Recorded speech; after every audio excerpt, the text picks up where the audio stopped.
sant yàlla.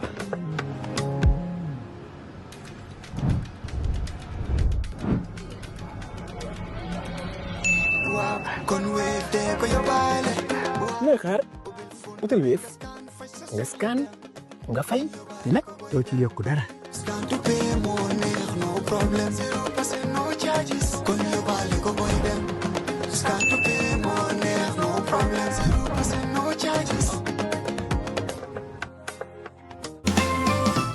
A better way to pay your UTG fees with instant proof of payment and real-time student portal update.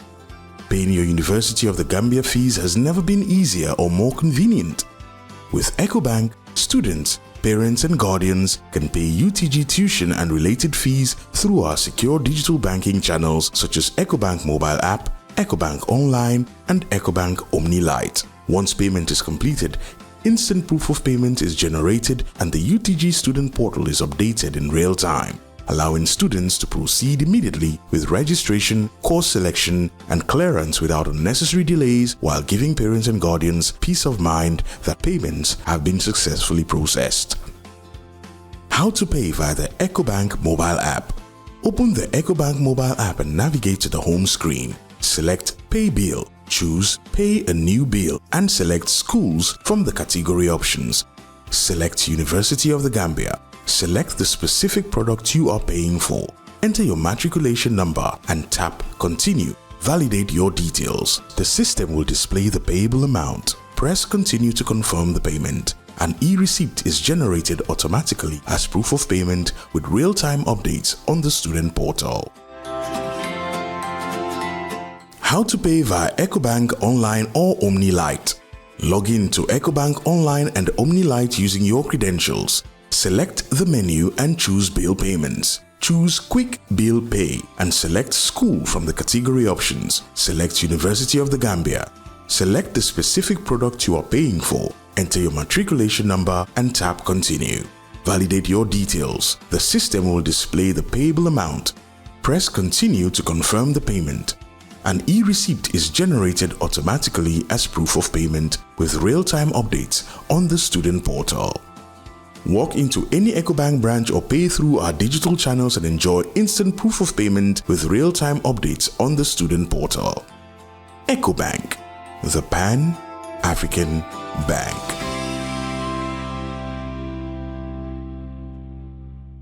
Jah Oil Company stands tall as a trusted name in energy, keeping the Gambia moving with service stations across the country and a commitment to innovation and reliability. In Farafenni, Jah Group is reshaping our industrial landscape. The Jah Oil Cement Factory can produce up to 100,000 bags a day, reducing imports, creating jobs, and building a stronger Gambia brick by brick. And in the heart of the Central River region, Jah Farming Initiative is cultivating food security.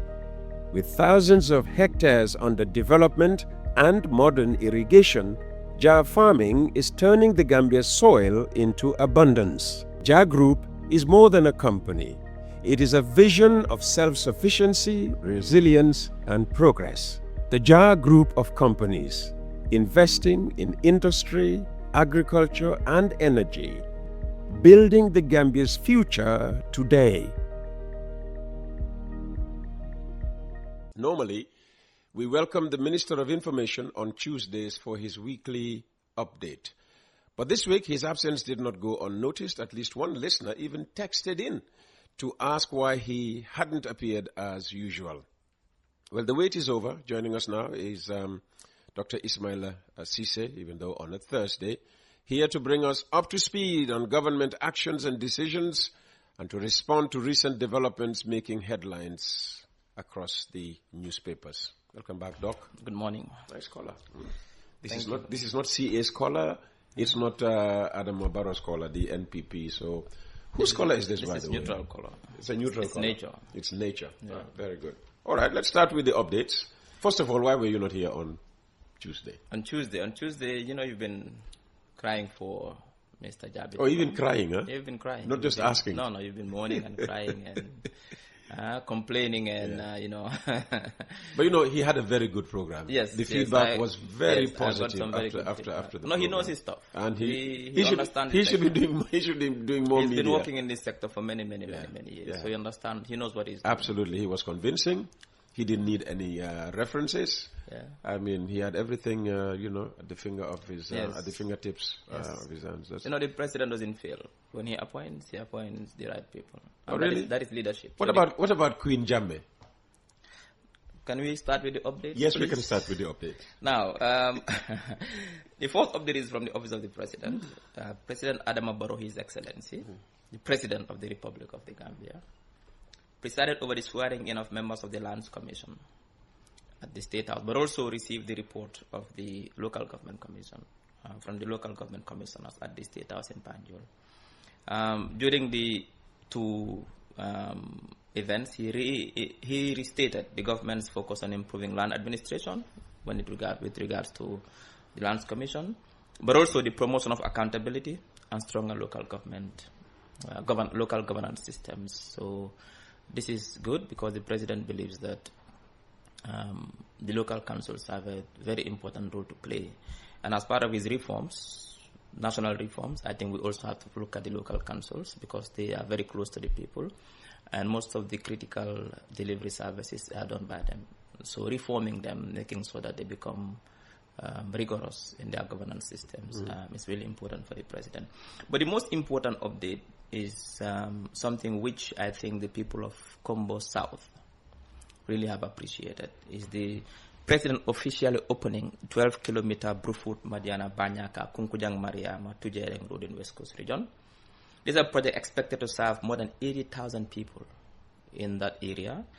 It is funded by Gambia government 100% from the local government local funds. We call it GLF. No loans, no grants, nothing. 100% taxpayers' money.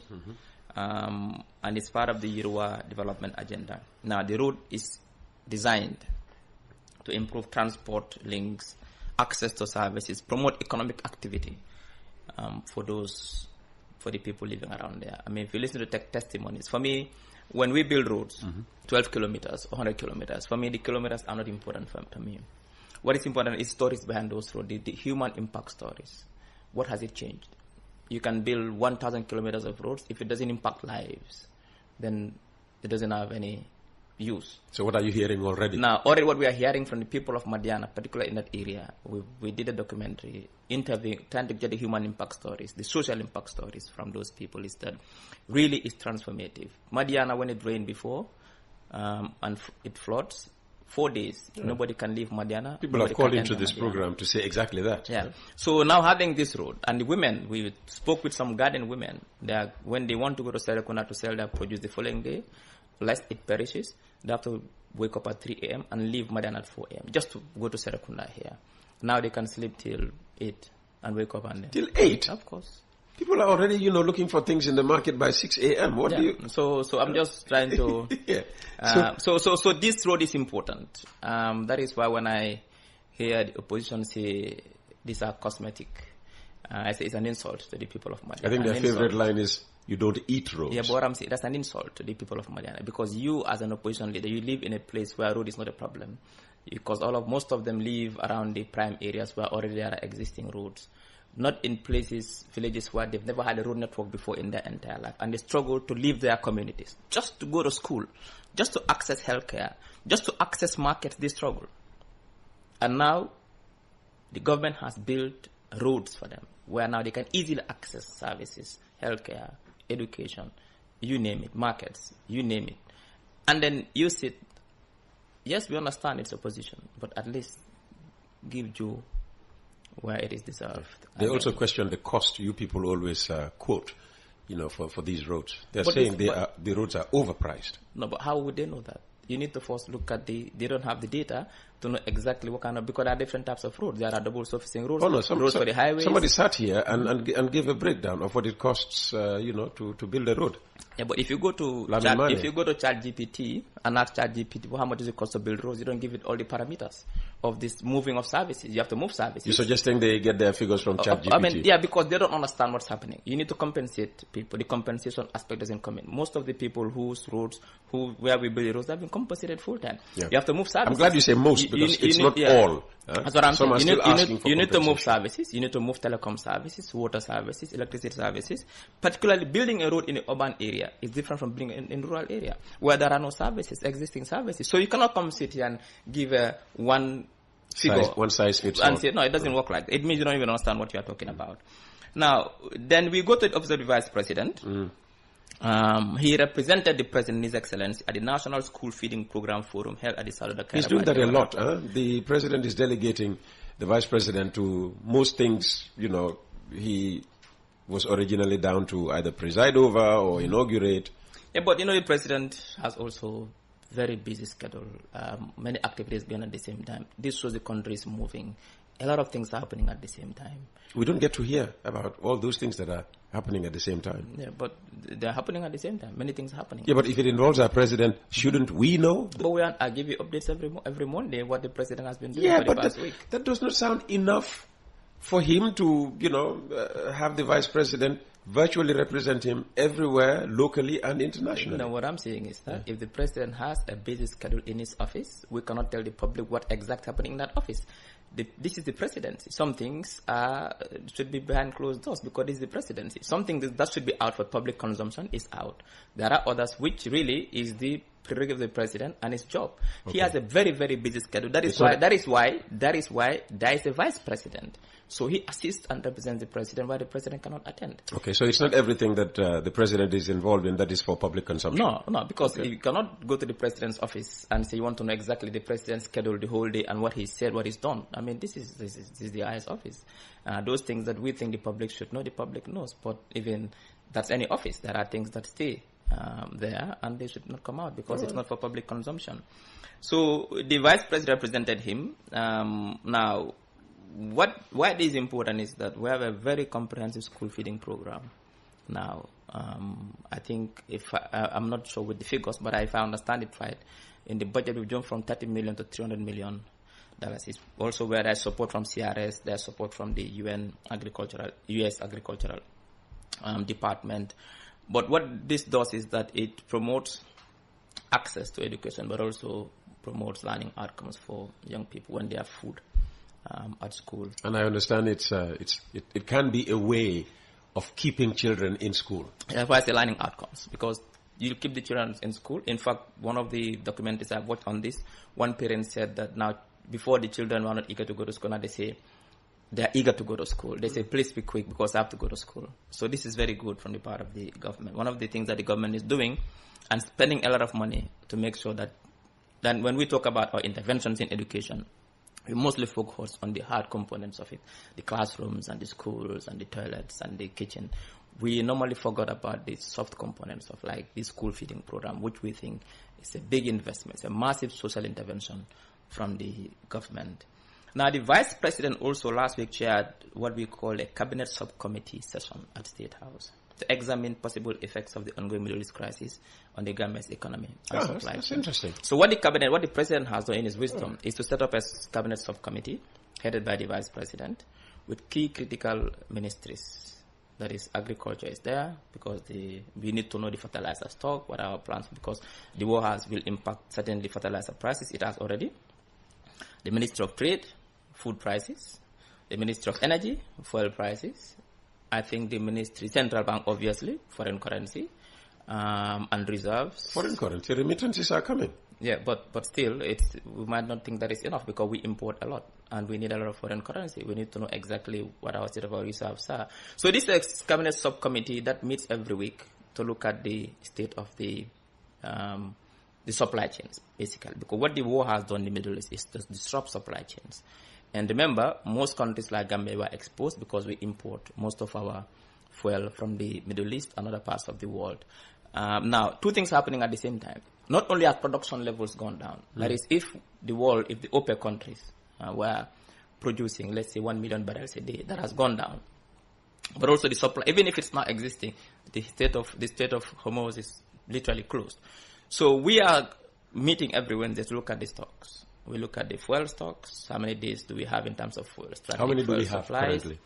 I don't have the data. I have it in the office, but I know that we are on average. We are more than 30 days or 40-something days. I don't want to give the right days, but I know that when we met the last Wednesday, we looked at in terms of the fuel, what is in country, what is on the way coming, about to arrive. I think we are okay. We have not reached that crisis situation yet. Most important is what is in country. In country, we have up to 30 days, you're saying? More than 40 days. For more than 40 more days. Than 40 days. Okay. But also there is some stock coming to the Gambia, which is coming to it's coming to the Gambia. We have to also factor in that.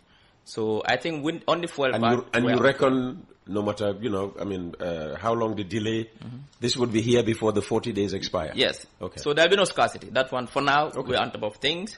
We're also looking at the commodity prices, the price of rice, oil, so we are monitoring these things, but also the stock as well. We don't want scarcity.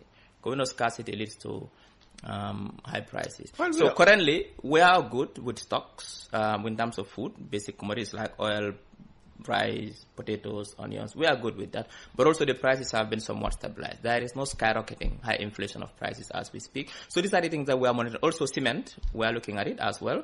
Also fertilizer as well. We know we are heading towards the rainy season, and the war also will have an impact on the availability of fertilizer. But we have enough stock in the country. So this subcommittee headed by the Vice President is to look at these things, and where necessary and appropriate, government intervention is needed. They'll advise Cabinet to say, hey, we are running low on this. What do we do? So that is the purpose of this subcommittee. The last time you were here, I didn't, see this text message in time. Somebody saying, why are they meaning government, collecting tax up to $30 for petrol and $33 for diesel during this world crisis? $30. So I buy petrol. So every time I pay $112 for 1 liter, $30 is imposed on me by the government. So we could all have been buying fuel for less than $100. But this is now not necessarily though, because this is where the subsidies come in. The subsidies are not like government is taking money and pumping it whilst foregoing some of these taxes. That is a subsidy. That is why in April we had $200 million. No. It's 112 because you are taking $30 of that 112. That's what the text is saying. Yeah, but that is what he's saying. What I'm telling you, the way I understand this is an insider. Yes. Okay. This is an insider who knows the goings on. I don't have the fuel pricing structure with me. Okay. So I cannot really, with authority, speak for it. But nonetheless, what we are trying to say is that government has put in subsidies to cushion the impact. That is a fact. Otherwise, the prices would have been beyond what it is now in the fuel. What is subsidies when government is taking $30 of every $112 that I pay at the pump, Aji pays at the pump? Let me correct that. Yeah. The government is not taking it. It is the people taking it. The government has a budget. I'm coming. The budget, that is why they call the estimates of expenditure and revenue. When the government was making this budget, nobody foresaw or anticipated that there will be a war. Now, and remember, the government has a responsibility to provide security, education, pay teachers, pay this, build infrastructure. The money comes from taxes. We cannot forego all the taxes. Then it means that we are going against the budget. Okay. We've already had a budget at the beginning of the fiscal year. To say we are getting $50 billion, for example, in terms of revenue from all sectors, telecoms, energy, and government, that is the estimates of revenue. And we say we are going to spend it on X, Y, Z, X, Y, Z. Now, then the war came. Nobody anticipated it, unexpectedly. What do you want government to do? Knee-jerk rejection, remove all the taxes? What do we now finance? Healthcare.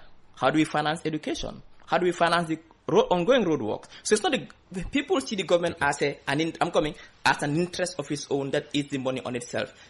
The taxes are for the people. That is why we build Hakalang, 1.2 billion. That is why we build Kiang West of 1 billion. That is why we build, because the money comes from taxes. So we need to find a balance between not affecting in a manner the budget so that government cannot function, at the same time cushioning the impact on the people. And that fine balance is something that really, that's what we are trying to do. So you cannot tell government to remove all the taxes at once, but taking advantage of a crisis to impose the highest ever tax on fuel. No, these taxes were already there. No, there are no extra taxes, Peter. These are not extra taxes. The fuel price structure has been there since even before the war. So what this guy is calling for is to remove it altogether. But there is no extra tax. So government has been taking $30 from every liter of petrol, even when it was 85 According something? to him, like I said, I don't have the fuel pricing structure with, but based on what This he is an said, insider. this is somebody who is speaking authoritatively. No, I'm not saying that what he's saying is not correct. What I'm saying is that I don't have the fuel pricing structure in front of me. But let's assume for the sake of assumption that he is correct and that it's $30 is okay. Still, it is not a new tax imposed now. This has been there. Government has to, and remember also, remember the fuel crisis when they said the so-called fuel, I can't remember, scandal, the Russian fuel scandal. It's not so-called. This was a scandal. No. It depends on who you speak to and also what the outcome is of the report is. What I can tell you is that when it comes to fuel, taxes are not paid by the trader, by this international trader. This is why the taxes are paid in the pump, and this is part of those taxes. That is why government makes the money from fuel. If you should bring fuel today, a tanker, yes, and supply it at the depot, you, the international, you don't pay tax because you are trading in international jurisdiction. That is how the world of energy is. The taxes are paid in the pump, and these are part of the taxes that have been there since God knows when. It's not like government has imposed a new tax on fuel. That hasn't happened. Let's assume for the sake of assumption that yes, it is $30. This is part of the taxes. Tax has to be paid. Now you can argue that look, government has to can government remove that tax? So the price of fuel goes down, but there is a counter. It can backfire. It can have a counter. How do you call it again? Counter effect. A counter effect because what government relies on taxes for government to function, to pay for hospitals, to pay healthcare workers, to pay military officers, to pay police officers, to provide for the people. There are businesses you can tax more. The GSM companies. What I'm saying is that already government has prepared their budget. GSM companies. No, but you cannot increase their taxes by reducing these taxes. What we are also saying is that government has prepared their budget for this year, saying that we estimate that we'll receive this revenue. You cannot now, in the middle of the fiscal year, remove all the taxes from here and say, yes, and pay more taxes. It doesn't work like that. It doesn't work like that. Well, you don't want them to work like that. Okay, let's proceed. Now, the Minister of Foreign Affairs also came up with an announcement informing the public, particularly those living in Spain, those Gambians, who will benefit from the Spanish regularization drive, that the authentication for certificates of character submitted under Spain's regulation program for undocumented migrants, that applicants are informed that documents would be ready for collection in Banjul starting 11 May 2026. This was contained in a press release because one of the documents that the Spanish authorities are asking for apart from your passport is certificate of character. And only your country, you need two actually, one produced by the Spanish authorities to say that you've been a law-abiding citizen, but also one... How will they know that? Because you've not been in Europe. Once you have an encounter with the police... Oh, this is for the Gambians in Spain. This is for the Gambians in Spain already. But also, they are still character from Gambia. Maybe you've been a convict before. Maybe you've run... Yeah, but that's for us to know. It's not for the... That's what I'm saying. That is why it is us that is giving a certificate of character. Okay. No, when they're asking us, Mr. Peter Gomez is from Gambia. How is character in the Gambia? Only us can, because go to the police report and say, well, he's a law-abiding citizen. But you said there's going to be two, one from the Gambia, one from Spain. The one for Spain for the Spanish authorities. When you are living, because they already live in Spain. So you are living in Spain for 2-3 years. Oh, have you ever been convicted? That's what I'm saying. So that's for people resident in Spain. Okay. So you get two certificates of character. Now we move on to the important talking point. And this is something that you've been very passionate about and been asking me about for centuries. About the president's pledge to provide 150,000 jobs as part of the labor policy from 2021 to 2026. Now, a new study by GBOS called the Gambia Labor Market Report. By the way, next week we might have the Minister of Trade here, if you permit, and GBOS to come and discuss in detail this labor market report, which has shown a big improvement in employment in the Gambia. Just a summary of the report, because it's a big report. I can't go into detail. It says the labor market has improved significantly between 2023 and 2026. What does that mean? Labor force participation increased from 43.6% to 54.5%. Employment of population also rose, the ratio, from 40%, from 43.2 to 51.1%. But the most important and the most crucial is that over 163,000 more Gambians are now employed compared to 2023. From 2023 to now, and I said it here before, that we didn't have the empirical evidence. Now we have empirical evidence to suggest that, to establish that. Congratulations. We have reached and even surpassed the target that was pledged by the president. He said 150,000. Yeah. Now we've given 163. That is 13,000 more. 150,000 over a 5-year stretch. And you're saying within a 3-year stretch. That's what the 2023 to 2026. And it says also that unemployment dropped from 7.6% to 6.2% over the period. Now, what this is saying is that the economy, overseen by His Excellency the President, has created more opportunities for Gambians because more Gambians are entering the workforce. The economy is absorbing more workers than before, and labor underutilization dropped from 31.6 to 23.6. This means fewer discouraged job seekers and fewer underemployed workers, and that this is a huge, massive boost. So unemployment is now below 25%. Yes. Oh. So this is good. Very good. The president, whatever the president promises, the president delivers. He promises roads, he delivers roads. He promises employment, and he has delivered it. I've not seen anything that the president has promised and hasn't delivered. New constitution. That is beyond, except it is beyond his hands. He brought it to parliament. It is opposition that killed it. That is it. And let me tell you something. One thing that we normally forget with the Gambia, when we talk about all the successes, is the democratic consolidation. There is now class separation of powers in this country, where the checks and balances are functioning between the legislature, the judiciary, and the executive. The president brought it to the legislature to do their job, and they failed to do their job because it was killed by the opposition. But anything that is within his powers, when he promises, he delivers. Another good news, Peter. It's a morning for good news. Yes. The SOE Commission just published a report. State-owned enterprise commission. Yeah. One of the reforms initiated by His Excellency the President. When he came, he set up the SOE Commission to make sure that SOEs are reformed and become more efficient and contribute to the national revenue. Now they've succeeded. The SOEs has recorded major financial turnaround as aggregate profit hits 2.5 billion. And I'll give you the context. And we know SOEs. It's the NAWEC, it's the GIA, the Gambels, yes. Yeah. Social Security, the Ports Authorities, DPP, It said the country's state-owned enterprises have recorded a dramatic financial turnaround in 2025. Not SFR's turnaround, though. 2025. Moving from a collective... Stop attacking people unprovoked. No, I'm just making a difference so people know it's not that turnaround. This is SOE turnaround. Is it? So they don't confuse the two.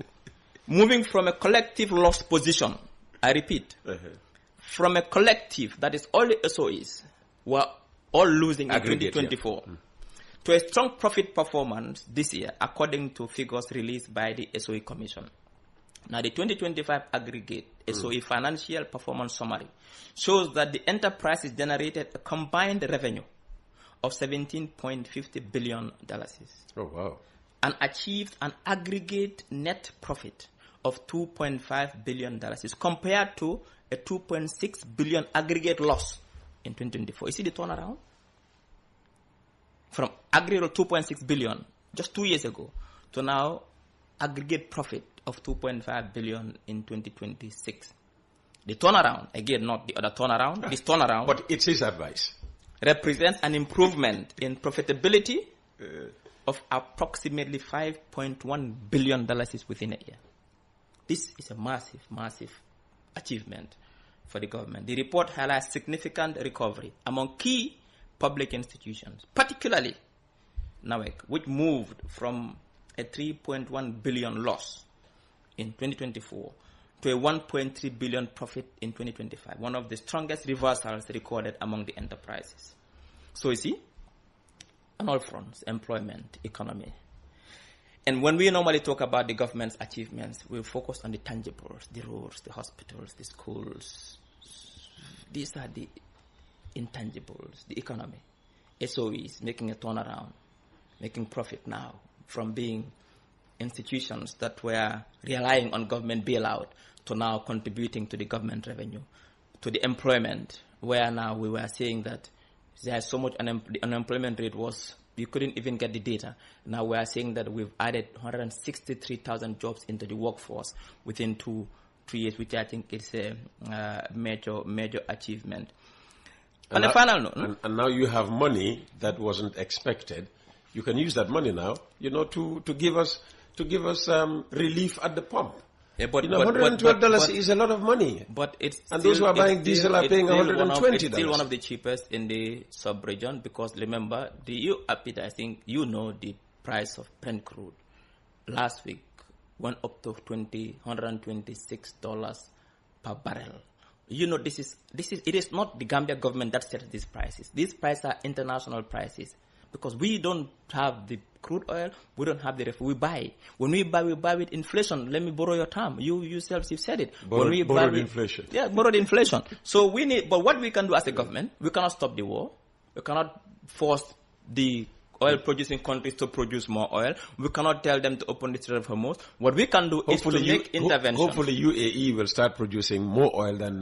because they left OPEC. Yeah, exactly. What we can do now is to come up with strategic, smart interventions that can find a fair balance between cushioning the impact, but also not disrupting the entire economy. And that needs a very, very fine balance. Because if you have knee-jerk reactions, remove tax, it has implications for other sectors as well. And we need to be extremely careful for us to do that.